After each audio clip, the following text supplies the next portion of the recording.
Welcome in, everyone. I'm Gerard Ramalho, and this is The Vegas Verdict. Here we take a look at local and national issues of interest. We offer a legal perspective whenever possible, and ultimately, we hand down a verdict. Today, we are taking a look at the recent decision by the Supreme Court affecting presidential immunity. This is a very interesting subject that we're going to be talking about for a long time, I'm sure. We have two esteemed guests with us today, including Paul Padda of Paul Padda Law. And Paul, you started your legal career in Washington, D.C., so this is a subject I'm sure you're very interested in. Well, first of all, thanks for having me, Gerard. Yes, I did start my career in D.C. I was with the what's called the Maine Department of Justice, the headquarters. That's where I started my career out of law school, and then I moved over to the U.S. Attorney's Office in D.C., spent a number of years there, almost a decade in Washington as a federal government attorney before coming out here to Las Vegas and joining the U.S. Attorney's Office, and spent about 6 years there and then started my own law firm. But I know today's topic is very interesting and definitely something that I dealt with in D.C., especially where there was a lot of challenges to government agencies' administrative decisions.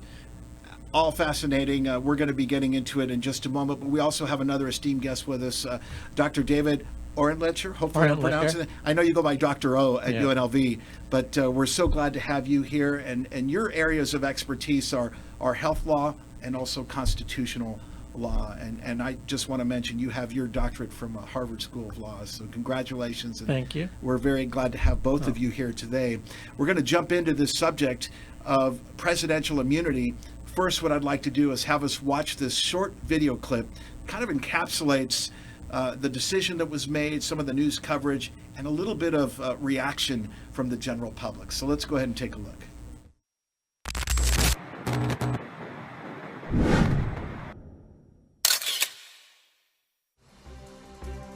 We're coming on the air with breaking news from the Supreme Court, where the justices have just ruled on whether former President Donald Trump has absolute or qualified immunity. In a 6-3 decision from the Supreme Court, the justices issuing a hybrid ruling on the case of presidential immunity. We know this is a 6-3 ruling written by the Chief Justice that says flatly presidents are immune, absolutely immune for their official acts. This effectively grants Donald Trump blanket immunity because it makes it seems to me now, impossible for a trial to go forward. I feel that as a president, you have to have immunity. Very simple. For all practical purposes, today's decision almost certainly means that there are virtually no limits on what a president can do. What's your thought? Do you think presidents should be immune from prosecution? If a president can give himself that power, I think it could be abused. I'm sure they're all doing a ton of illegal stuff all the time. Who's above the law? I mean, as simple as that. No man is above the law. I don't care if you're a president, a king, or Indian chief. Do you think that presidents should be immune from prosecution? Nobody should be immune from prosecution. No matter if you're the leader of the free world or the second free world. It does not matter. We are not above the law. No one is. All right, Paul, we will start with you. I want your reaction to the decision, first of all, and then maybe touch a little bit. I want both of you to touch on the dissenting opinion, the one by Sotomayor that talks about that no one is above the law. We heard from the general public, and that is kind of the general feeling that no one is above the law. And historically, that's been true in this country, that even presidents are not above the law. So the idea that presidents have, but on the other hand, presidents have always had immunity for their official acts. It's been understood. It's been understood. I think that most people get that. So the Supreme Court saying that President Trump has immunity is that's not the radical part of the holding, I think, that disturbs a lot of people. I think the Supreme Court went one step further and said, first of all, it's an issue of fact to decide for a judge whether something was an official act or not. And number two, you cannot prosecute a president for a corrupt unofficial act by relying on his or her official act. So let me just give a practical example. Let's say somebody came to a president and said, I want to pay you $500,000 to pardon this person over here who is my relative. And the president took the $500,000 and issued the pardon.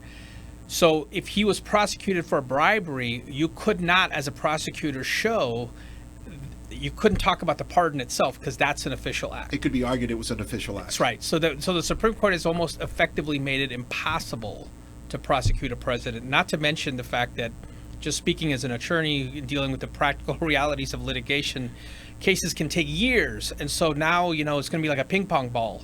If you're prosecuting a president, you better be darn sure that's going to go to the Supreme Court. But you got to start at the district court. So now the district court judge has to make findings of fact and get into the minutia of whether something was a official act or an unofficial act. Well, I want to appeal that now to the Court of Appeals. Okay, then it goes to the Supreme Court. Then they could send it back. It literally could take a decade or more to prosecute a president. I see that as where we're headed ultimately with these arguments back and forth. And Dr. O, isn't it true that presidential immunity, part of why it exists is so that we keep the president out of the courts while he's trying to serve and concentrate on keeping our country safe and handling matters? Yeah, and that was certainly a huge part of the court's concern. We don't want presidents looking over their shoulder every time they make a tough decision. Will I be prosecuted or will I be sued? So the rules, it's been, the Department of Justice has taken the view that while somebody's acting as president, we don't prosecute. We don't even indict. Can't have a cloud over the president. Yeah. Now the Supreme Court did say, and of course you can't be sued ever under a civil cause of action. Okay. You come out of office, and somebody's unhappy and they think you caused them damages. Well, the case arose. Somebody was fired from their job by the president. Right. Lost their job. That was the Nixon case you're talking about? Yeah. Wanted to be compensated. Yeah. And the court said, no, we're not going to let you sue ever. So for civil, never sue for official actions. Although if it's private, Clinton, Clinton was sued for private action while he that was the Paula Jones.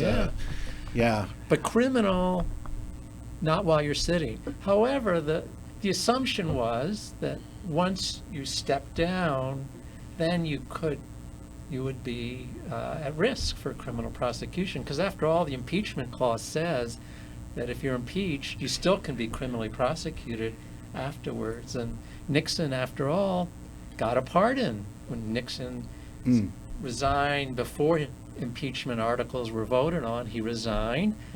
Gerald Ford pardoned him because President Ford assumed and former President Nixon both assumed Nixon could be prosecuted once he left office. I want to jump into this dissenting opinion by Justice Sotomayor because I think, in my mind, I think it was pretty calculated that she used the term "no one is above the law." Yeah.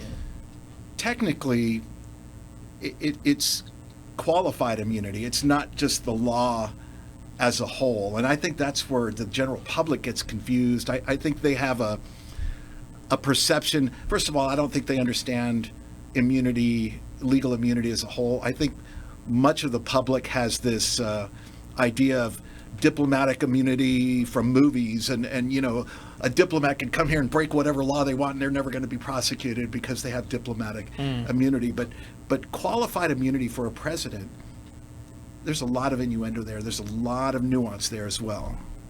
Yeah, and as Paul was saying, I mean, there's a couple steps here. Was it private or official action? When the president is trying to overturn an election, is that a campaign private action? Or as he claimed, well, as president, he has a duty to make sure elections are carried out fairly. So he was acting in an official capacity. So that's an important question. Right. And then... And just breaking that down in the practical reality, when Donald Trump was speaking to the crowd and the prosecutors want to say that was evidence of him inciting people to go to the Capitol. But at that moment in time, I mean, he was still technically president. And he would say, well, that's what a president does. I was addressing the crowd. That was an official act. So we're into this murky gray area. Right. I feel sorry for the district court judge in D.C. because she's the one who's going to have to sort it out and make rulings. Yeah, this is official. That's unofficial. And be the referee, so to speak. And then it'll work its way up the chain and eventually probably get back to the Supreme Court. And then there's a second question. Unless it's a core function, which we can talk about, but for most official actions, there's presumptive immunity. Now, so then you have to, and what's the issue? Well, the court said if being liable for criminal prosecution would unduly interfere, intrude on presidential decision making, right? We want them to act fearlessly. Again, not worry about will they be hauled into court because they make a tough decision. They have to make a lot of tough decisions. So the court said we want presidents to act fearlessly. So then the prosecutor's going to have to come in and say, yeah, but prosecuting President Trump because he incited a riot, that's not going to cause future presidents to be worried when they have to make tough decisions, because no president should be out there inciting.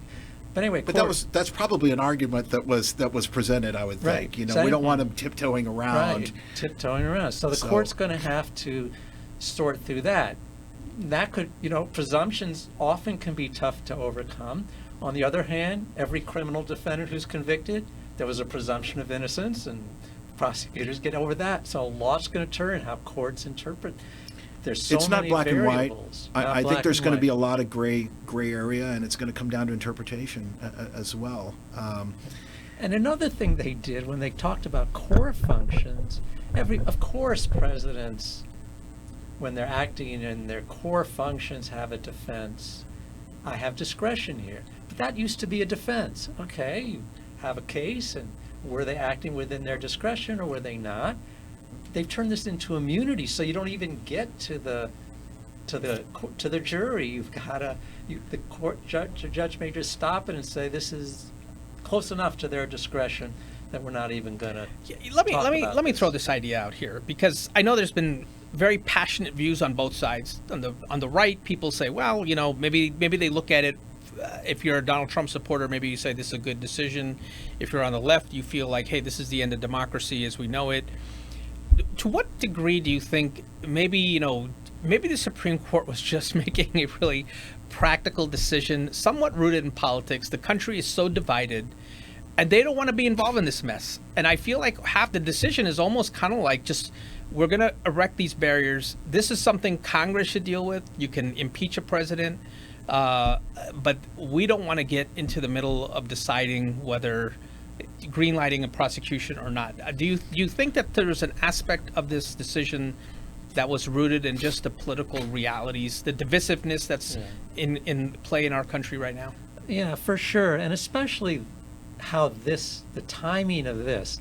I think the biggest concern about the prosecution was the Justice Department of a sitting president running for re-election and now we're within 6 months of election day, going after the presumptive nominee of the other party. There's a serious conflict of interest. Now, I think that can get you maybe temporary immunity, get past election day in November, so they're not running. But I think that is, the optics, and just there's real appearance of impropriety when you're trying to prosecute the person who's trying to unseat you. That's a optics plays issue. a role no matter what you say, because there's the Supreme Court, but there's also this court of public opinion that can move the needle, if you will, where politics are concerned and where a lot of things are concerned. Well, the reason I bring up politics is because it seems to me there's a conflict with the reasoning of the Supreme Court.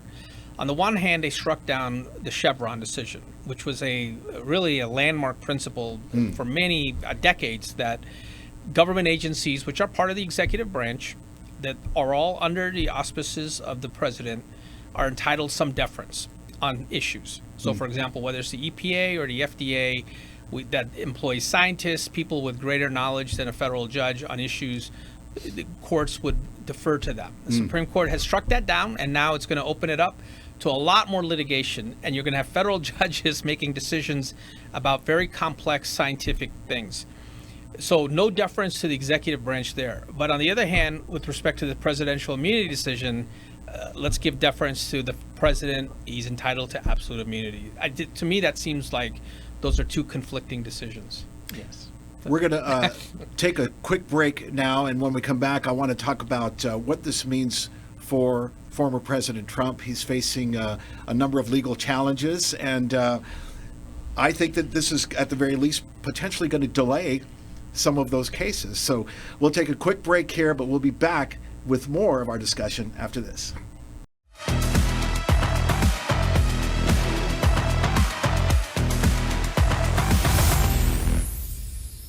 If you've been injured in an accident, you don't have to go it alone.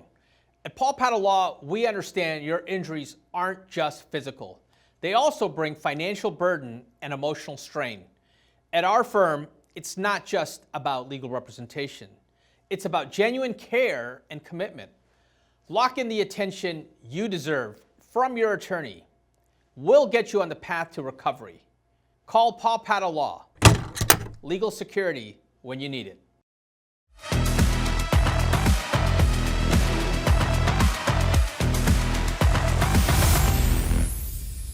Welcome back, everyone. You're watching The Vegas Verdict, and this discussion that we're having today has to do with the recent Supreme Court decision on presidential immunity. Our guests, David Orentlicher and Paul Padda, want to get into what this means for former President Trump. We touched on it a little bit with respect to the attempt to overturn the election. That case potentially could be, at the very least, delayed.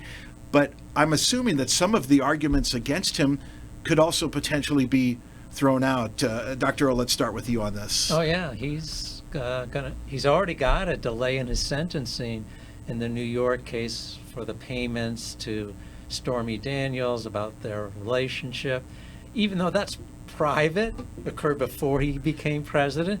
But they brought into evidence some things he did once he took office, and so I don't think that's enough. Could they throw it out, though? No. Well, so they'll appeal on that. Yeah. I doubt they'll prevail on that, but gives them a ground for appeal.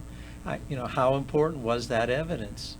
Yeah. So, but they've at least delayed the sentencing. And the others, though, overturning the election, the court specifically said that could be official. What about the Florida case? Because classified documents. The documents, Donald Trump said, if I think about it, I can declassify it in my mind. Now we're getting into that again. That gray area. Is that an official act or not? Yeah.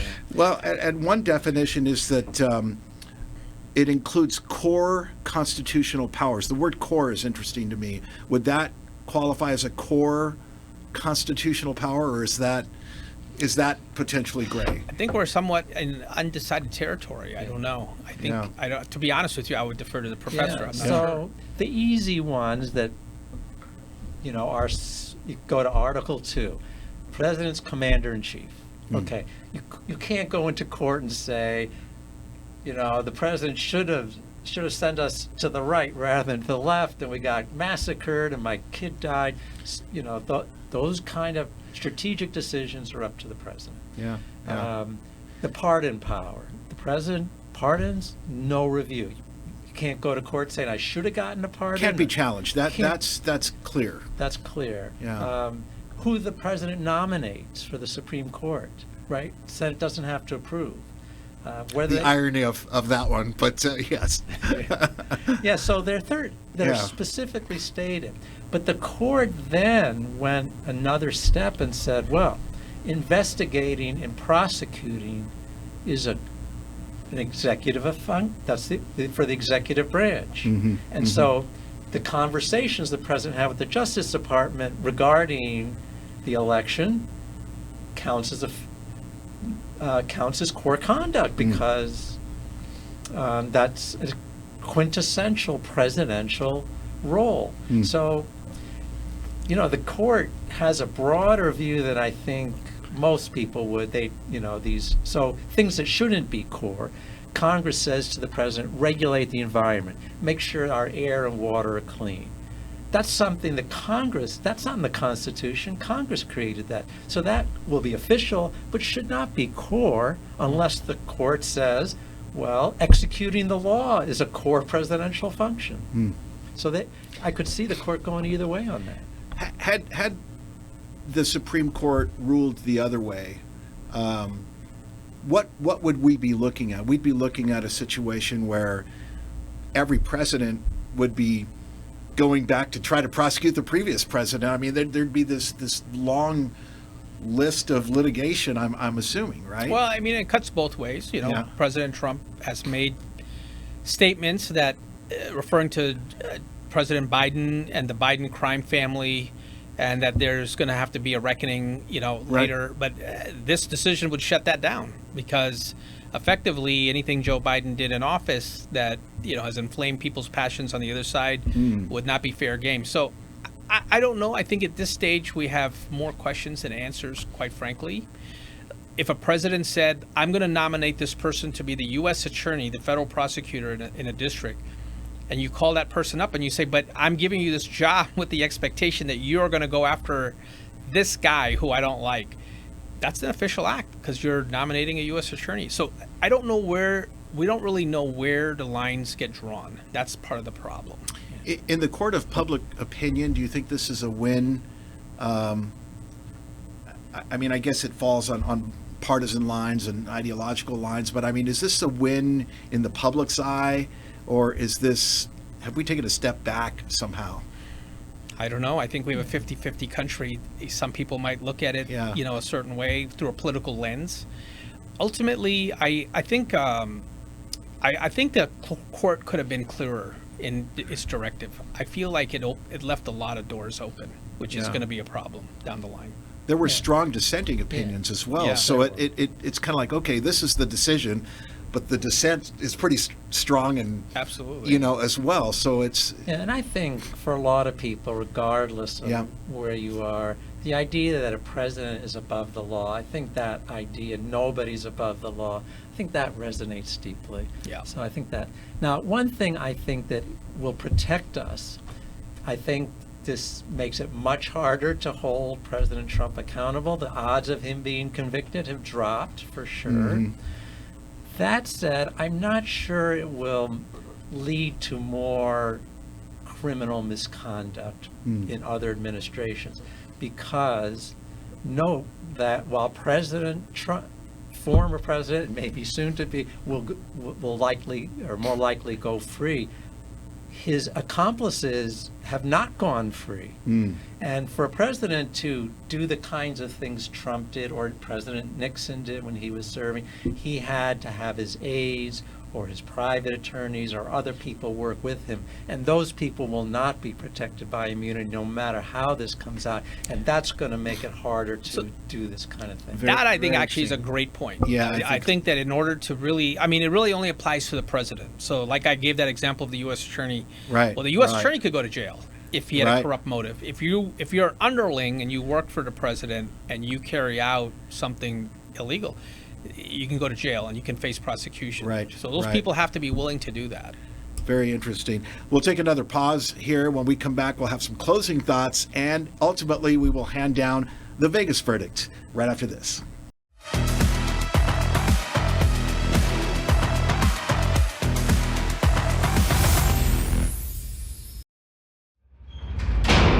Legal troubles require swift action, and there's only one attorney who's quick on his feet.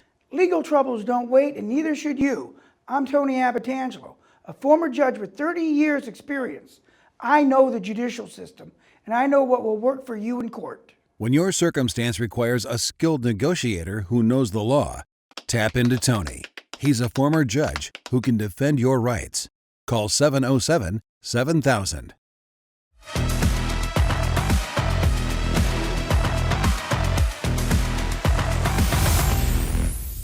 All right, everyone, we are back with the Vegas verdict. Today we're talking about presidential immunity and the recent decision by the Supreme Court.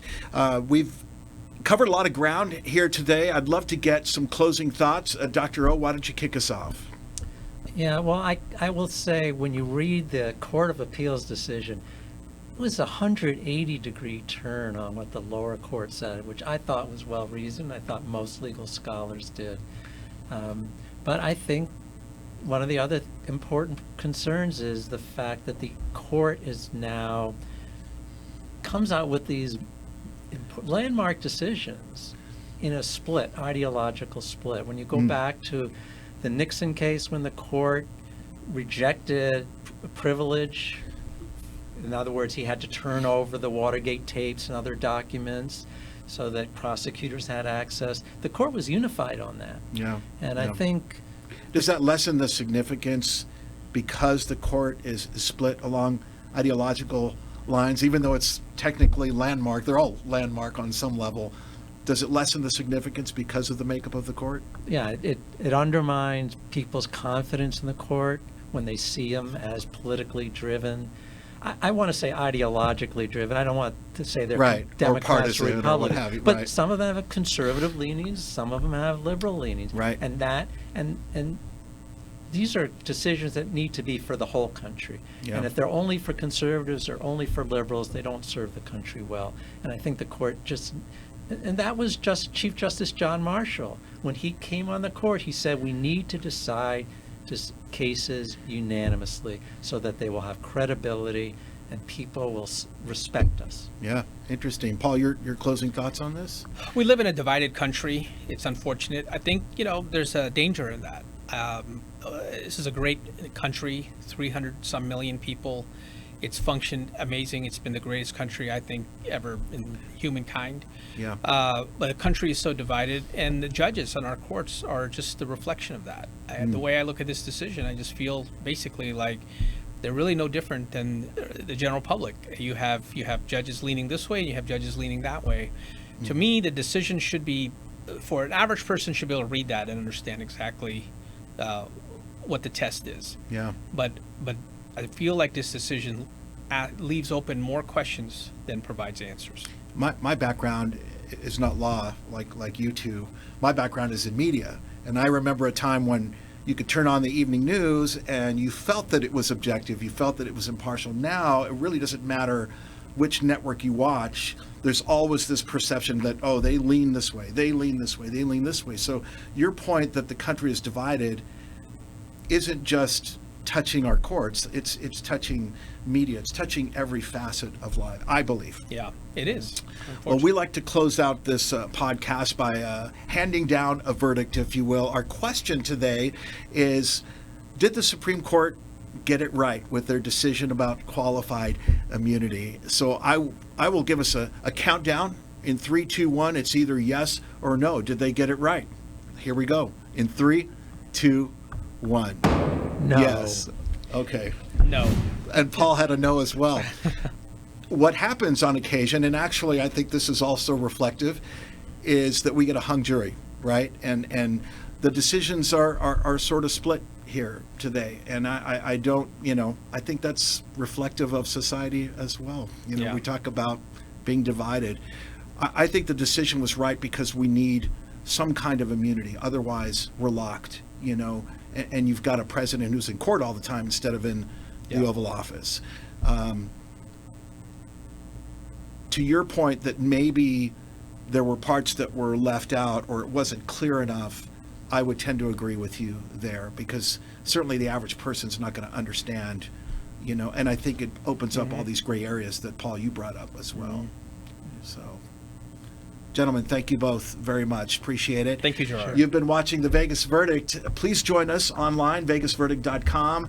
We are available on Spotify, Amazon, Apple Podcasts, and we also have a YouTube channel as well. We'd love to have your input and your thoughts. Perhaps one day you can even be a guest on The Vegas Verdict yourself. Thanks for watching.